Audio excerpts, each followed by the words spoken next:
दिव्यान्तस्य ज्ञानन्दशलाकया चक्षुर्निमित्तं तेन तस्मै श्रीगुरुवे नमो नमः। गुरुवे गौतमराय राधिकाय शतात्महि कृष्णाय कृष्णभक्ताय तद्भक्ताय नमो नमः। वंशकल्पतरुकृपासिन्धुभ्यैव च पतितानां पावनेभ्यो वैष्णवेभ्यो नमो नमः। नमो महावदन्याय नमो महावदन्याय कृष्ण प्रेम भक्ताय ते कृष्णाय कृष्ण भक्ताय तद्भक्ताय कृष्ण चैतन्य नामिने गौरत्मते नमः। हे कृष्ण करुणा सिंधु दीन बंधु जगतपते गोपीश गोपिका कांत राधा कांत नमस्तुते। तप्त कांचन गौरांगी राधे वृंदावनेश्वरी स्थान सुते देवी प्रणमामि हरि प्रिय। वृंदाय तुलसी देवी विहाय कृष्ण भक्ति देवी सती नमो नमः। पंचकल्पेष्ट कृपा सिंधु देवी च पतितानां पावनेभ्यो वैष्णवेभ्यो नमो नमः। नीलाचल निवासाय नित्याय परमात्मने बलभद्र सुभद्राय जगन्नाथाय ते नमः। श्री कृष्ण चैतन्य प्रभु नित्यानंद श्री गो भक्त वृंद। हरे कृष्णा कृष्णा कृष्णा हरे हरे हरे राम राम राम हरे हरे। हरे कृष्णा। मैं जा रही हूँ। बहुत बढ़िया अमोहा, गुड। हरे कृष्णा। हरे कृष्णा स्टार्ट करो। ओम अज्ञान मैं मंगलाचरण दोबारा करूंगी। ओम ज्ञान तिमिरन्धस्य ज्ञानाञ्जन शलाकया चक्षुरुन्मिलितं येन तस्मै श्री गुरुवे नमः। गुरुवे गौरचन्द्राय राधिकाय तदालये कृष्णाय कृष्णभक्ताय तद्भक्ताय नमो नमः। श्री कृष्ण लीला कथने सुदाक्षर मोदारे माधुरे गुणे युक्तं वरं वरेण्यं पुरुषं महतं नारायणं तं त्वं संस्थं शिरसा नमामि। वाञ्छाकल्पतरुभ्यश्च कृपा सिन्धुभ्यैव च पतितानां पावनेभ्यो वैष्णवेभ्यो नमो नमः। नमो महावदन्याय कृष्ण प्रेम प्रदाय ते कृष्णाय कृष्ण चैतन्य नामिने गौरत्वविषये नमः। हे कृष्ण करुणा सिंधो दीनबंधो जगतपते गोपेश गोपिका कांत राधा कांत नमोस्तुते। तप्त कांचन गौरांगी राधे वृंदावनेश्वरी वृषभानुसुते देवी प्रणमामि हरिप्रिये।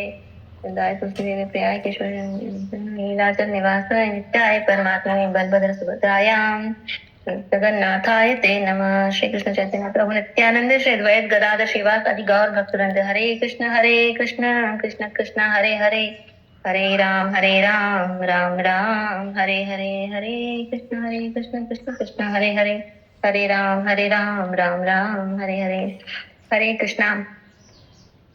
सर्वप्रथम मैं अपने गुरुदेव पाद पद गुरुदेव श्री नित्यलीला प्रविष्टों विष्णुपाद अष्टोदश नारायण गोस्वामी महाराज जी के चरण कमलों में दंडवत प्रणाम करती हूँ। अपने शिक्षा गुरुदेव श्रीधर गोस्वामी महाराज जी के चरणों में प्रणाम करती हूँ। फिर श्री कृष्णदास प्रभु जी के चरणों में दंडवत प्रणाम करती हूँ। शैनन मंजरी दीदी के चरणों में प्रणाम करती हूँ। आप सभी वैष्णवों के चरणों में मेरा दंडवत प्रणाम।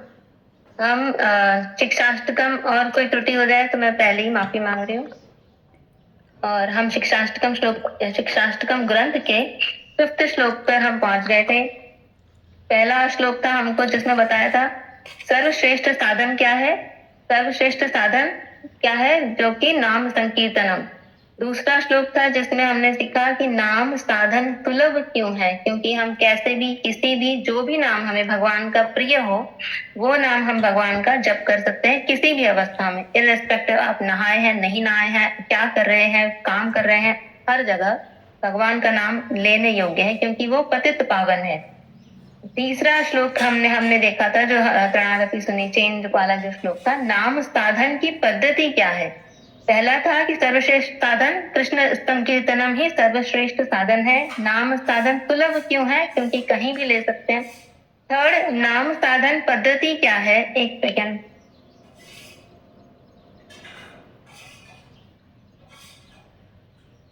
थर्ड श्लोक का नाम साधन की पद्धति क्या है। फोर्थ हमने पढ़ा था कि चतुर्थ श्लोक साधकों की अभिलाषा कैसी होनी चाहिए। साधकों की न धनम न जनम न सुंदरिम कवताम तो उसमें था हमने सीखा था, पढ़ा था कि हमको हमारी अभिलाषा अहेतु की अभिलाषा है, भगवान के प्रति हमारी होनी चाहिए, जिसका कोई हेतु कोई प्रयोजन नहीं, सिर्फ भगवान के प्रति हमारा प्रेम, ऐसी ही हमारी अभिलाषा होनी चाहिए। फोर्थ हम फिफ्थ श्लोक आज हम करेंगे, जो है जिसमें जो बताता है कि साधकों का स्वरूप कैसा होना चाहिए, कैसा स्वरूप होना चाहिए। और फिफ्थ श्लोक में था कि अहेतु की हमारी जन्म तक हम भगवान की अहेतु की भक्ति में हमें लगे रहे, वही हम प्रार्थी हैं उसी के। लेकिन अब हमें साधकों का स्वरूप कैसा होना चाहिए। तो फोर्थ श्लोक है, अयि नंद तनुज किंकरम पतितम माम विषमे भवाम बुधो कृपया तव पाद पंकज सत धूलि सदशम विचिंतया। अयि नंद तनुज, हे नंद तनुज, बोल रहे हैं हे नंद नंदन, हे नंद के बेटे नंद नंदन, विषमे भवाम बुधो, भयंकर भव सागर जन्म मृत्यु का भव सागर में, पतितम किंकरम माम कृपया, पड़े हुए अपने नित्य दास मुझे कृपा करके, तब पाद पंकज स्थित धूलि सदस्यम, अपने श्री चरण कमलों में संलग्न रज कण के समान अर्थात सदा सर्वदा अपने कृत दास के रूप में विचिंतया, समझे। तो ये श्लोक में हे नंद नंदन, मेरे बुक में से रीड कर रही हूँ। हे नंद नंदन, अपने कर्म फल से भयंकर भव सागर में पड़े हुए अपने नित्य दास मुझे कृपा करके अपने श्री चरण कमलों में संलग्न रज कण के समान सदा सर्वदा अपने कृत दास के रूप में ग्रहण करें। किसके रूप में? तो इस श्लोक में हमको बताया कि साधकों का स्वरूप कैसा होना चाहिए। साधकों को हम भगवान के हमेशा श्री कृष्ण के चरणों के का दास, किंकरम पतित, हम तो भगवान के साथ हमारा संबंध क्या है, हम पतित हैं, हम पाप में भव सागर में जन्म मृत्यु में पड़े हुए, और आप क्या हो, पतित पावन हो। तो हमारा संबंध आपसे कैसा है? अगर हम पतित नहीं होंगे, हम पतित हैं, आप पतित को पावन नहीं करोगे, तो आप पतित पावन कैसे हो गए? तो इसलिए भगवान और भक्त का संबंध जो है, दास का संबंध हम चेष्टा कर रहे हैं। भक्त इस श्लोक में बता रहे हैं कि हमारा जो स्वरूप है, हमारी जो चेष्टा है भगवान के प्रति हम साधकों की, वो उनका दासत्व प्राप्त करने की हमारी चेष्टा है। हम सिर्फ यही चाहते हैं कि हम भगवान के दासों के दास बने रहे। हम जब मंगलाचरण करते हैं तो मंगलाचरण में हम श्लोक बोलते हैं, गुरुवे गौर चंद्राय राधिकाय तदालय कृष्णाय कृष्ण भक्ताय तद भक्ताय नमो नमः। कृष्ण के भक्तों को के भी चरणों में हमारा प्रणाम है। तो हम इसमें साधक की होनी चाहिए इच्छा कि वो हमेशा भगवान के श्री चरणों, भगवान का दासत्व की प्राप्ति। अदरवाइज अगर हम हमारे संसारिक उसमें देखें तो दास को बड़ा ही घृणित समझा जाता है। कोई दास बनना नहीं चाहता, दास मतलब नौकर, कोई भी दास बनना नहीं चाहता। लेकिन फिर भी दास बनना चाहेंगे। अगर दास को हम सामान्य भाषा में बोले तो नौकर ही बोलेंगे, तो फिर भी लेकिन कोई बोले सरकारी नौकर, फिर सबको नौकरी इधर या उधर से सबको नौकरी तो चाहिए। अगर नौकरी को हम रिफाइन भाषा में दास ही है वो, तो सरकारी नौकरी भाई किसी बड़े बाबू का कोई दास बन के कोई सेक्रेटरी उसका वही इतना अपने आप में वो हो जाता है कि भाई मैं तो सरकारी नौकर हूँ। तो हम तो कृष्ण की दासता प्राप्त करने की हमारी चेष्टा है, तो सर्वोत्तम चेष्टा, उससे ऊपर तो कुछ है ही नहीं। उसके ऊपर का ना कोई सुख है, ना उससे ऊपर कोई आनंद है, उससे वही परम आनंद है। लेकिन ये जो भाव हमारा दासता का जो भाव की हम जो कर रहे हैं चेष्टा, जो हम साधक का होना चाहिए, वो सामान्य रूप से नहीं आ सकता। हमको पता चल गया, हम ग्रंथ पढ़ रहे हैं तो हमको ये पता चल रहा है कि साधक का स्वरूप होना चाहिए कि उनको दासता की चेष्टा करनी चाहिए। लेकिन वो साधारणतया हम अपनी बुद्धि से सोच के हम सोच सकते हैं कि बुद्धि से हम सोचेंगे तो हाँ कि हमें दास बनना है। बट जैसे हमारा कहते हैं राधा दास्यम, तो हम वो भी नहीं, हम बन ही नहीं सकते। हम पर फिर भी अगर हम तत्वों को समझेंगे तो कम से कम बुद्धि पूर्वक तो सोचने की और समझने की चेष्टा करेंगे, तो धीरे धीरे भजन के बल से ये हम इसमें निपुण भी हम उसको पा भी सकते हैं। तो इसलिए इधर पर जो हम भक्त जो चाह रहा है इधर, वो सिर्फ यही चाह रहा है कि वो भगवान का दास बने। भगवत गीता में अभी हमको दीदी ने पढ़ाया था चैप्टर 9 श्लोक नंबर 29, मैं कोट कर रही हूँ। सम्मोहम सर्वभूतेषु न मे द्वेषयो अस्ति न प्रियः ये भजन्ति तुम माम भक्त्या मयि ते तेषु चाप्यहम्। तो भगवान की जो हम दासता हम भगवान की जो हम जो भगवान को प्रे करते हैं, जब तक हम भगवान के पास दासता के रूप में, हम आसक्ति के रूप में नहीं जाएंगे, उसके पहले भगवान जो है वो हमारी बातें तो सुनेंगे, लेकिन वो परमात्मा स्वरूप में सुनेंगे। वो दास और वो हमारे स्वामी और हम उनके दास, मतलब ऐसा हमारा उनके साथ कोई संबंध स्थापित नहीं होगा। जब तक हमारा संबंध स्थापित नहीं है तब तक भी, क्योंकि भगवान ही है, भगवान है, वो तो सब चला रहे हैं, वही परम दयालु है, वही क्रिएटर है, डिस्ट्रॉयर है, वही एक्सट्रीम एंजॉयर है, सुप्रीम लॉर्ड है। तो कर्मों के फल से अच्छा हम करेंगे हमें अच्छा मिलेगा, बुरा हम करेंगे बुरा हमें मिलेगा। तो वो परमात्मा का स्वरूप है। तो जो हम परमात्मा स्वरूप में, वो हमारी सारी बातें सुनेंगे, मनोकामनाएं जो भी होंगी, हम जैसे जो भी कुछ हम ऑफरिंग्स देते हैं उनका हमें रिटर्न मिलेगा, वो परमात्मा स्वरूप हो जाएगा। जैसे ये कैसा ट्रांजैक्शनल हो गया। तो जब हम परमात्मा स्वरूप में करते हैं तो ये हमारा ट्रांजैक्शनल हो गया। लेकिन जब हम भगवान के साथ दास्यता स्वरूप स्थापित करने की हमारी चेष्टा के साथ भजन साधन करता है साधक, तो वो जो अवस्था हो जाती है उसमें भगवान के साथ हमारा एक संबंध स्थापित हो जाता है। तब भगवान हमारी प्रसन्नता में प्रसन्न होते हैं और हमारे दुख में दुखी होते हैं।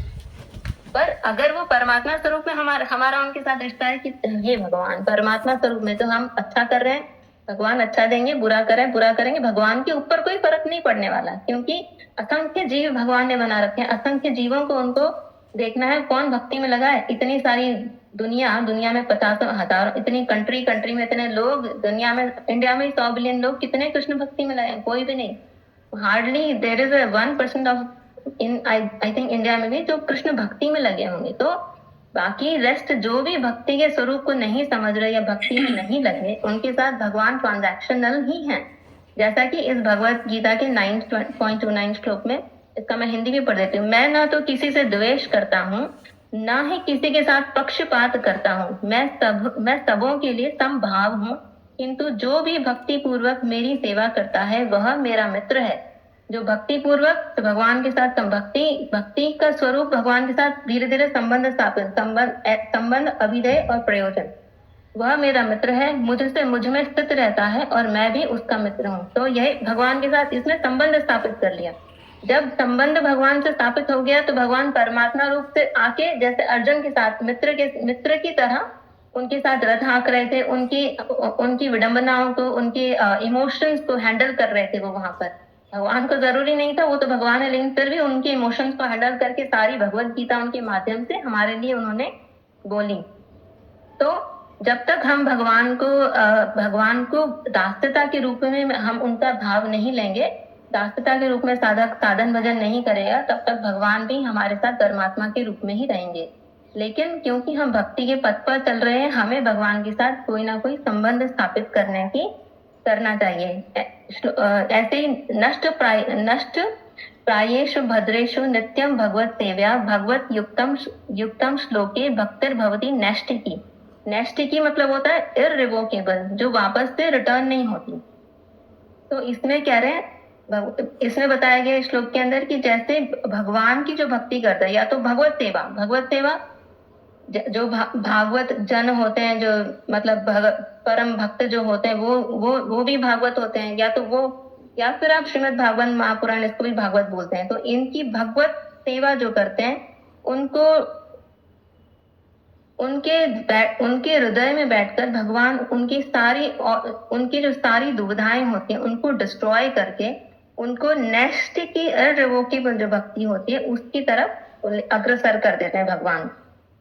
इसलिए ये श्रीमद् भागवत महापुराण का, ये मेरे को कोट करने की जरूरत नहीं है, बट मैं कोट फिर भी कर रही हूँ क्योंकि ये अच्छे श्लोक थे और इसमें भगवान ने ये बताया। इसके बाद भी नेक्स्ट श्लोक है जिसमें भगवान कह रहे हैं कि तदा रजस ततो भावा काम लोभादयक्ष चेत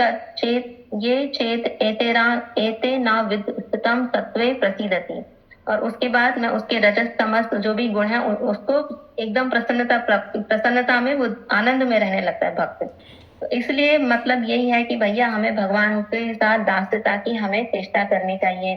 भगवान की भक्ति के ऊपर जो अग्रसर होते हैं उनके साथ रजस तमस गुण काम क्रोध मोह लोभ इत्यादि जो है वैसे ही रहते हैं जैसे कि एक सांप के मुंह में जो विष होता है दांतों में उसको निकाल, बिना दांत वाला जो विष वाला सांप है वो काटे तो भी उसका विष नहीं चढ़ेगा। वैसे ही भगवान की भक्ति में लगे हुए साधक के ऊपर ये रजस तमस गुण और ये बाकी काम क्रोध मोह उनके अंदर रहते तो हैं लेकिन हावी नहीं होते, क्योंकि ये निकलना तो बिल्कुल ही निकल जाए वो तो जब आप भागवत अवस्था में पहुंच जाते हैं तब होता है। जैसे कि जो धान होता है, धान को जब हम रोस्ट कर लेते हैं, भून लेते हैं, तो उसके अंदर का जो बीज होने का जो पोटेंसी होती है कि वो प्लांट बन सके वो उसका मर जाता है। वैसे ही भगवान की भक्ति में लगे हुए साधक के अंदर काम क्रोध लोभ मोह इत्यादि रहते तो हैं लेकिन उनके अंदर पोटेंसी नहीं होती, वो आपको विचलित नहीं कर सकते। लेकिन ये सब आएगा आसक्ति की अवस्था में जब हमारा भजन, साधक का भजन उतना पहुंच जाएगा। इसलिए ये हमारी चेष्टा होनी चाहिए भगवान का दास बनने की।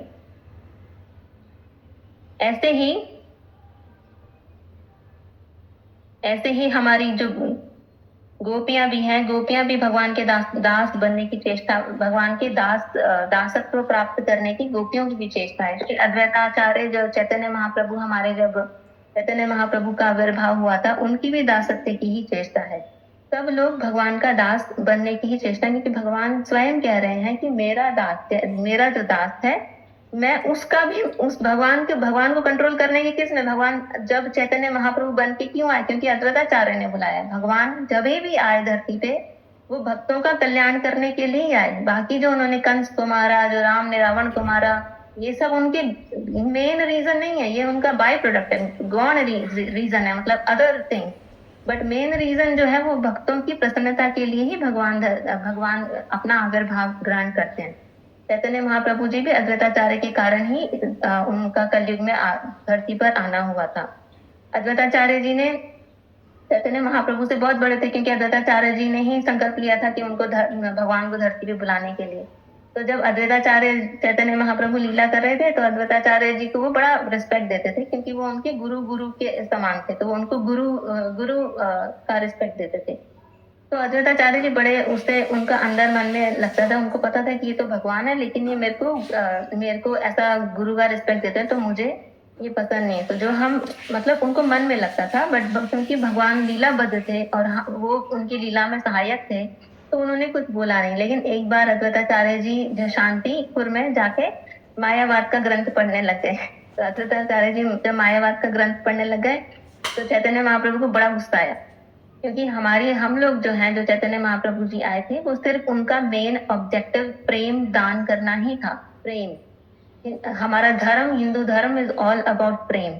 हमारे सारे देवताओं के हाथों में कोई ना कोई हथियार रहता है, लेकिन प्रेम ही परम जो उनका वो हथियार है वो प्रेम ही है।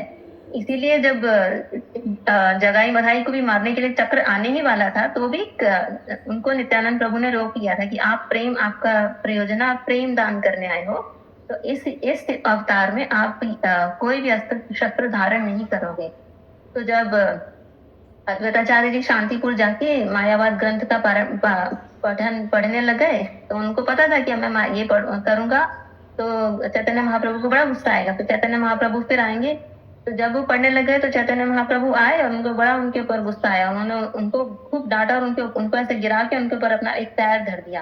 तो फिर नित्यानंद प्रभु है, फिर वो आवेश से जब आवेश हटा उनका तो उनको लगा कि अरे ये तो, लेकिन जैसे ही उन्होंने ये किया वैसे ही अद्वैताचार्य जी एकदम खुशी में झूम के उठ के नाचने लग गए, बोले वाह, आज मेरे प्रभु ने मुझे दास सत्य में ग्रहण किया है।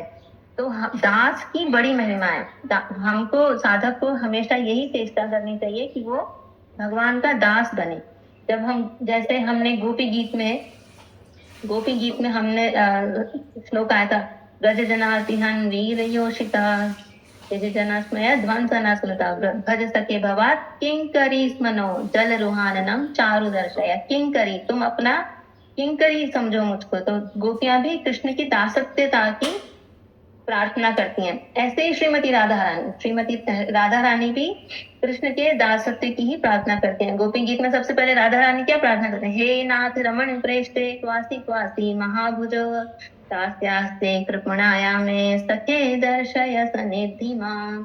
तो हमारी जो इष्ट है राधा रानी, वो भी दास्यता की ही प्रार्थना करती है। नित्यानंद प्रभु जो कृष्ण के ही स्वरूप है। राधा जी कृष्ण के 22 अंग से निकली है, नित्यानंद प्रभु या शंकरशन कृष्ण के राइट साइड से निकले हैं, तो वो भी कृष्ण की दास्यता की ही प्रार्थना करते हैं। तो जब भाई कृष्ण स्वयं ही अपने एक्सटेंशन में खुद की दास्यता की भी प्रार्थना कर रहे हैं, तो हम तो साधक हैं, हम तो जन्म मृत्यु के चक्र में बुरी तरह फंसे हुए हैं। हमारा तो कुछ पता ही नहीं क्या होगा, तो हमें तो दास्यता के अलावा अगर मिल जाए तो वो तो बहुत ही बड़ी बात है। ऐसे ही मेरे पास श्लोक नहीं है, बट किसी को अगर चाहिए होगा तो मैं बता दूंगी निकाल के। शिव जी प्रार्थना कर रहे हैं। शिव जी बोल रहे हैं कि भाई भगवत का पद तो भक्त का पद सर्वोत्तम है, सबसे उत्तम भक्त का पद है। कोई अगर 100 जन्म तक वर्णाश्रम का धर्म पालन करता है तो उसको ब्रह्मा का पद मिल सकता है, मेरे धाम मिल सकता है। लेकिन कोई वैष्णव है, भक्ति करता है श्रेष्ठ, तो वो उन सबसे भी श्रेष्ठ है। वो उसी जन्म में वो सब प्राप्त कर सकता है जो कोई 100 जन्मों में वर्णाश्रम धर्म का पालन करके प्राप्त करता है। तो ऐसे में और कृष्ण का भक्त तो सर्वश्रेष्ठ है। तो इसीलिए कृष्ण की भक्ति और कृष्ण की दास्यता हमें सर्वश्रेष्ठ है। हम कहते हैं अहम ब्रह्मास्मि, अहम ब्रह्मास्मि में अहम भी ब्रह्मा और ब्रह्मा भी ब्रह्मा। तो दोनों ब्रह्मा में संलिग्न हो गए तो ना कोई किसी का दास ना कोई किसी का प्रभु, सब सेम इक्वल। तो हम इक्वल नहीं है, हमको हमारी चेष्टा सिर्फ दास बनने की है। दास बनने का जो सुख है वो सुख और बाकी सारे सुखों से निकल के बिल्कुल अलग है। जैसे कहते हैं ना, हम लोग जनरली भी संसार में कहते हैं कोई तन दुखी, कोई मन दुखी, कोई धन बिन रहत उदास, थोड़े थोड़े सब दुखी, सुखी कौन? सुखी राम का दास। सुखी सिर्फ राम का दास है। तो ये सब जो बनाए जो पोयम्स है, मेरे पता नहीं है पोयम है दोहा है, पर मैं बोलती हूँ, मुझे अच्छा लगता है। तो ये सब ये फालतू नहीं है, ये इट हैज अ मीनिंग। इसीलिए कृष्ण का दास जो राम का दास है वही सबसे सुखी है। उसमें ही इतना उस आनंद है जो संसार के सारी हमको प्राप्त हो जाए, उसमें भी उतना आनंद नहीं है। इसीलिए जब चैतन्य महाप्रभु आए, कहते हैं अद्वैताचार्य ने भी चैतन्य चरितमृत में अद्वैताचार्य जी ने बोला है, एक तो काहे ना माने सबा तार दास। काहे माने कोई ना माने, कोई माने चाहे कोई ना माने, दास सब तुम्हारे ही हैं। तुम इस जन्म में कोई माने चाहे 100 जन्म में वर्णाश्रम धर्म का पालन करने के बाद कोई माने, मानना तो सबको है ही, तभी तुम्हारे दास हैं। क्योंकि जीवेरा स्वरूप है कृष्णेरा नित्य दास। जीव का जो स्वरूप है वो कृष्ण का नित्य दास ही, जीव का एकमात्र परम सत्य स्वरूप ही कृष्ण का नित्य दास होना ही है। जीवेरा स्वरूप है कृष्णेरा नित्य दास। इसमें चाहे कोई काहे माने या कोई नहीं माने तो भाई जन्म मृत्यु के चक्रों में 4-5 जन्म 10-15 या 100-20 100-200 एक्स्ट्रा घूमेंगे। जिनको शौक है वो घूमेंगे, हमें तो कोई शौक नहीं है। हम तो ट्राई कर रहे हैं हमारे कम हो जाए, बट फिर भी जिसको शौक है नहीं मानना वो घूमे। तो ऐसे ही सबका है कि उनको दास्यता मिले।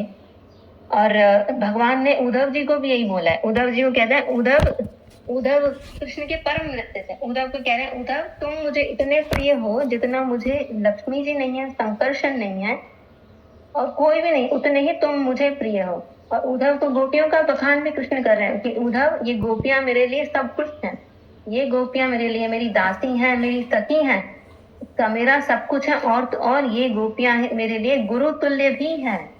तो भगवान गोपियों को, जो गोपियां अपने मन में उनकी दास्यता स्थापित करके रहती हैं, उनकी दास्यता में ही रहती हैं, वो गोपियों को भगवान कह रहे हैं कि ये गोपियां मेरे लिए सब कुछ हैं, मेरे गुरु तुल्य भी हैं।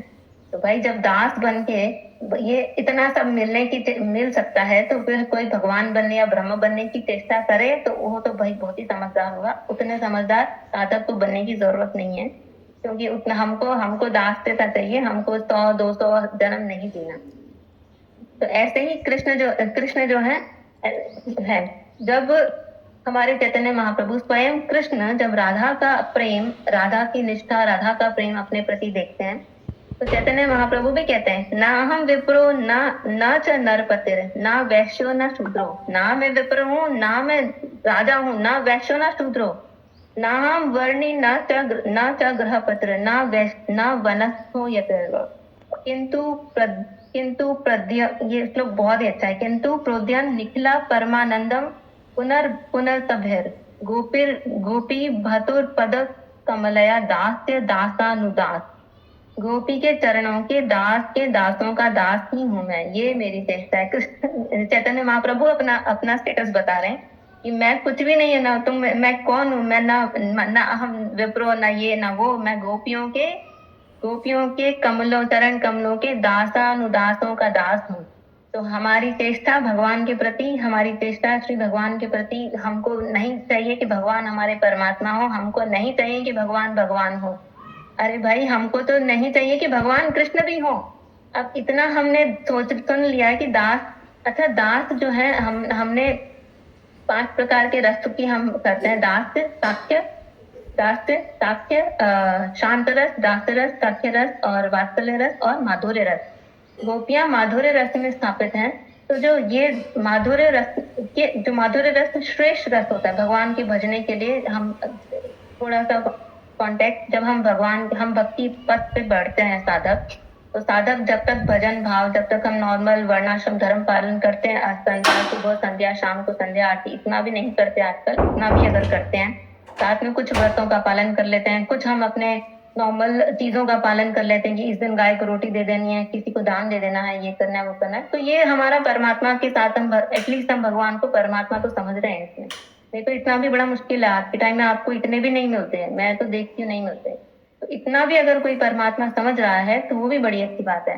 जब आप परमात्मा हम समझ के भगवान के साथ आसक्ति रुचि तक पहुंच गए, अब हमें हरि भजन करने की निष्ठा हो गई, हम निष्ठा स्थिति में आ गए, हमको रुचि हो गई, अब हमें लगता है कि भाई आज तो हमने एक भी हरि नाम नहीं करा, आज तो हमने बिल्कुल कुछ भी नहीं करा, चैंटिंग नहीं करा, किसी दिन हम स्पेशली फीमेल जब पीरियड्स में होते हैं हमने आज सेवा भी नहीं करी, तो बड़ा खराब लगता है। तो जब आपको खराब लगता है मन में, तो समझ जाओ कि अब हम कृष्ण के साथ रिश्ता जोड़ने वाले हैं, अब रिश्ता जोड़ने का टाइम आ गया है।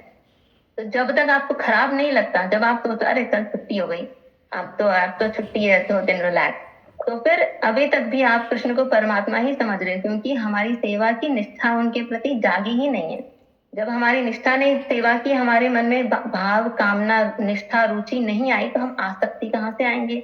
आसक्ति मतलब क्या? आसक्ति जब हम नॉर्मल लाइफ में हम देखते हैं, हमारे बालक में आसक्ति है, हमारे पति में, घर में आसक्ति है, हमारे धन में, बैंक बैलेंस में आसक्ति है कि अरे कितना कम हो गया, आज इतनी शॉपिंग कर ली, ये हमारी आसक्ति। हमें उसके प्रति भाव आ रहा है, हम सोच रहे कि क्या हो गया।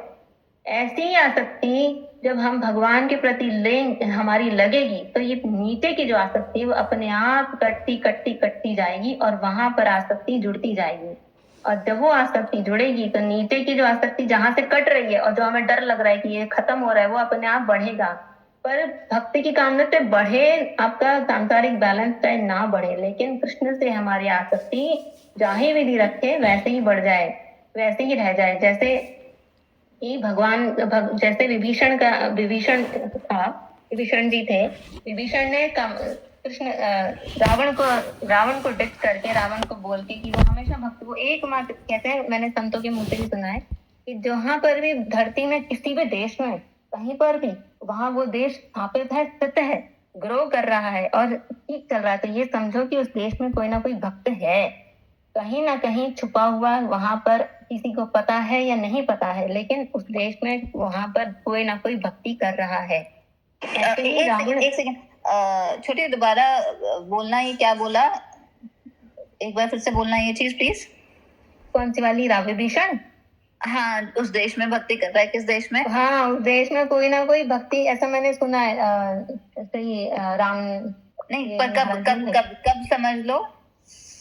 जब भी वो देश प्रगति कर रहा है या वहां पर सेटल है चीजें थोड़ा बहुत, तो वो समझो कि उस देश में भक्त ना कोई भक्त है वहां पर। भक्त चाहे कामना करे चाहे ना करे, लेकिन क्योंकि भक्त का ऑरा होता है, भगवान भक्त की सेफ्टी भगवान करता है। कोई अगर संन्यास लेता है किसी घर में, कोई लड़का या कोई बालक, वो अपने सारा आसक्ति छोड़ के, मोह माया छोड़ के अगर वन में जाता, पहले वन में जाता था या मठ में जाता है, तो कहते हैं कि कई ऋषि मुनि जो ऊपर बैठे हुए हैं वो उसके पीछे का पूर्ण करने के लिए वो लगे रहते हैं। वो उसको नहीं पता, क्योंकि उसको इन सब से कोई मतलब नहीं होता है। जैसे हमारे महाराज जी ने घर छोड़ा, ये थोड़ा बालक, थोड़े बच्चे, लड़कियां 3-4 छोड़ दी, 2-3, पर उन्होंने क्या पीछे मुड़ी कभी देखा? उन्होंने कभी नहीं देखा। तो वो पालन करे चाहे ना करे, अगर किसी ने कभी छोड़ दिया पीछे का मोह माया आसक्ति भगवान के लिए, तो पीछे को देखने के लिए पता नहीं कितने करोड़ ऋषि मुनि, ऐसा कृष्णदास प्रभु जी बताते हैं, वो पीछे उनको संभालने के लिए वो खुद लगा देते हैं। ऐसे ही कहीं पर कोई चीज स्टेबल है या कुछ हो रहा है, फल फूल रही है, कर्मों का फल तो है ही सही, लेकिन उसमें कोई ना कोई भक्त जरूर विराजमान है। ऐसा भक्त जिसका ऑरा ऐसा है कि उसके औरे उसको बचाने के लिए भगवान चार को और को बचाएगा। भगवान, क्योंकि भक्त के प्रति भगवान का कमिटमेंट है। इसीलिए ये अलग बात है कि भगवान, ये भक्त ये सोचता है कि तुम मुझे जैसे रखो मैं रहूंगा, मेरे को कोई प्रॉब्लम नहीं है, तुम मुझे ऐसा रखो वैसा रखो, जैसा रखो, नाली में रखो चाहे पाताल में रखो, पर ये रखो, इतनी ही कृपा रखो कि मुझे अपनी भक्ति में रखो। तो ये भक्त का भाव होता है, भक्त के, और ये भगवान का भाव होता है कि तू जैसा भी रहे, तेरे को बताना मेरा काम है। तो इसीलिए हम लोग, साधक हमेशा सोचता है कि भगवान की हमको दास्यता मिले। तो मैं 5 रसों के बारे में बता रही थी। 5 जो 10 रस होते हैं, उनमें से दास्य रस एक होता है। वो दास्य रस डिफरेंट है भगवान की, जो हम अभी दास्यता की बात कर रहे हैं उससे डिफरेंट है। वो दास्य रस तो दास्य रस है वो, क्योंकि वो उसमें सिर्फ आप सिर्फ जैसे हनुमान जी थे, वो सिर्फ दास ही थे, भगवान मैं तुम्हारा दास हूँ, और मतलब ओनली हेल्पर। लेकिन यहाँ पर जो हम दास्यता की बात कर रहे हैं, ये दास्यता का भाव है, हमेशा भगवान की सेवा में, कृष्ण की सेवा में लगे रहना, ये दास्यता का भाव है। अदरवाइज भी जो माधुर्य रस होता है, सारे जो रस ऐसे ऊपर होते जाते हैं, उन सबके अंदर दूसरे रस समाते जाते हैं। जैसे वात्सल्य में शांत, दास्य, साक्ष्य, सब वात्सल्य में समाया हुआ है, माधुर्य में बाकी 4 रस समाये हुए हैं, वैसे ही। परंतु ये दास्यता का जो हम बात करें साधक के लिए, दास्यता का भाव है, भगवान के प्रति हमेशा दास्यता का भाव, भगवान के दास हम बने रहें, दासों के दास बने रहें, ऐसा हमारा भाव होना चाहिए।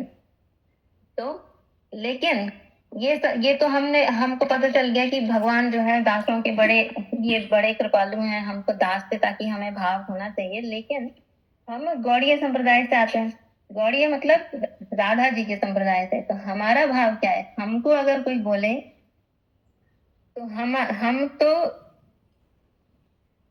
हम तो उससे भी कांटेक्ट है, हम चाहते नहीं हमें कृष्ण का दास मिले। हमारे सामने कोई गौड़ी के सामने कृष्ण आ जाए तो हम उनको, कृष्ण को हम चाहते भी नहीं है कि हम कृष्ण के दास बने। हम क्या चाहते हैं फिर?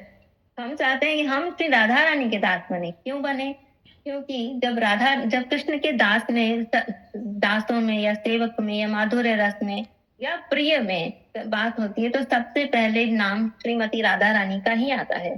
तो जब हम श्रीमती राधा रानी के दास या उनके दासों के दास बनते हैं, तो कृष्ण की कृपा हमारे ऊपर इनडायरेक्टली, पर्पस हमारा चाहे सर्व हो चाहे ना हो, लेकिन हमारा पर्पस यही है कि हम राधा रानी के दास बने। अगर हम राधा जी के दास बनते हैं तो कृष्ण के दास हम ऑटोमेटिकली बन ही जाते हैं। और हमारे लिए कृष्ण का एग्जिस्टेंस भी उतना ही है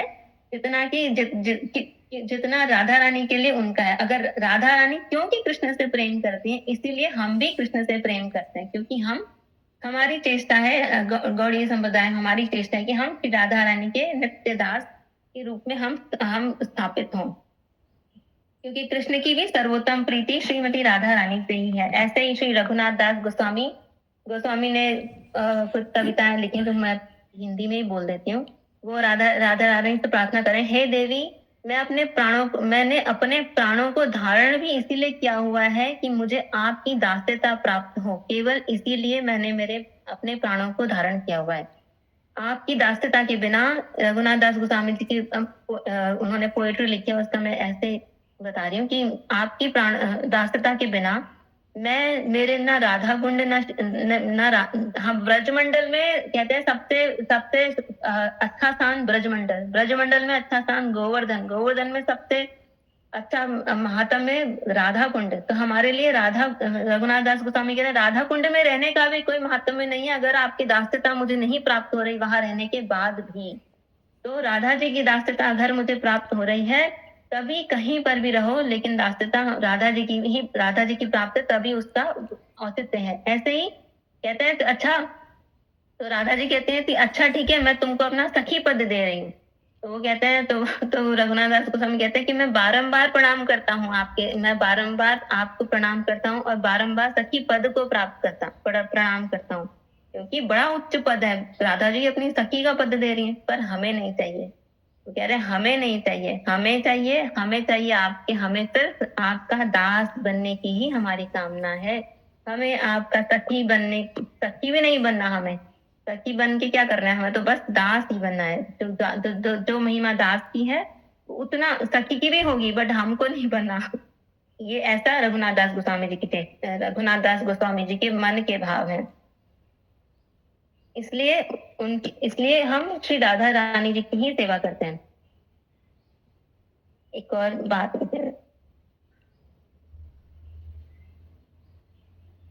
तो हमारे जो गोस्वामी गण हैं वो भी अपना परिचय ऐसे ही कहते हैं, श्री वृषभानु दैत्य। हम क्या है, श्री वृषभानवी दैत्य, वृषभानु जी के, वृषभानवी कौन है, राधा रानी के दास। इसीलिए, और इसलिए कहते हैं, इसीलिए ये कहा भी गया है कि जो केवल माधव पूजे तो अज्ञानी, और जो राधा का अनादर करे तो अभिमानी। भैया जो माधव को, केवल माधव को पूजा है, माधव मान कृष्ण, जो केवल माधव को पूज रहा है वो अज्ञानी, क्योंकि उसको पता ही नहीं है कि भाई तुम जहां घिसे जा रहे हो अपनी दिया बत्ती, वहां जितना देर तुम घुसोगे उतने जल्दी राधा रानी करुणामयी, परम परम करुणामयी। हम इसीलिए जब हम भगवान जी को प्रणाम करते हैं तो हमारे संप्रदाय में, या मेरे ख्याल से हर जगह ही बोलते हैं कि हम जब सामने हमारे डीटीज हैं तो हम लेफ्ट होके प्रणाम करते हैं। तो हम लेफ्ट होंगे तो हमारा पॉइंट किस तरफ जाए, हम पॉइंट करेंगे कृष्ण की लेफ्ट की तरफ, और कृष्ण की लेफ्ट में कौन है, राधा रानी। तो राधा रानी की जब हम पे दृष्टि पड़ेगी तो उनकी कृपा जब आएगी तो भक्ति तो आएगी, उनकी कृपा मिलेगी तो कृष्ण की कृपा स्वतः हमें मिल ही जाएगी। जैसे कि उनके भक्त अद्वैताचार्य जी की कृपा से चैतन्य महाप्रभु जी धरती पर आए, क्योंकि उनके ऊपर कृपा करनी थी, उन्होंने उनको बुलाया तो वो आए। तो ऐसे ही हमको अगर राधा जी की दास्यता मिलती है तो हमको कृष्ण की कृपा अनायास ही मिल जाती है। तो वही, जो केवल माधव पूजे तो अज्ञानी, और जो राधा का जो अनादर करे वो अभिमानी। वही, ना हमको अभिमानी बनना है ना हमें अज्ञानी बनना है, हमको बनना है श्रीमती राधा रानी के चरण कमलों का दास, और दास का दास का दास, अपनी योग्यता को समझते हुए जो भी हो। बट हम तो यही समझें कि भाई हम इतनी तो योग्यता नहीं कि उनका डायरेक्ट दास को दासों के दास बन जाएं। वही ऐसी ही हमारी कामना, और ऐसी ही साधक की कामना होनी चाहिए, इस श्लोक में बताया। इसी के साथ मैं अपनी वाणी को विराम देती हूँ। ओम अज्ञानतिमिरन्धस्य ज्ञानाञ्जनशलाकया चक्षुरुन्मिलितं येन वाञ्छाकल्पतरुभ्यश्च कृपा सिन्धुभ्यश्च पतितनां पावनेभ्यो वैष्णवेभ्यो नमो नमः। आप सबके चरणों में मेरा दंडवत प्रणाम, और कोई त्रुटि हुई हो तो बॉटम ऑफ माई हार्ट से मैं क्षमा प्रार्थी हूँ। हरे कृष्ण।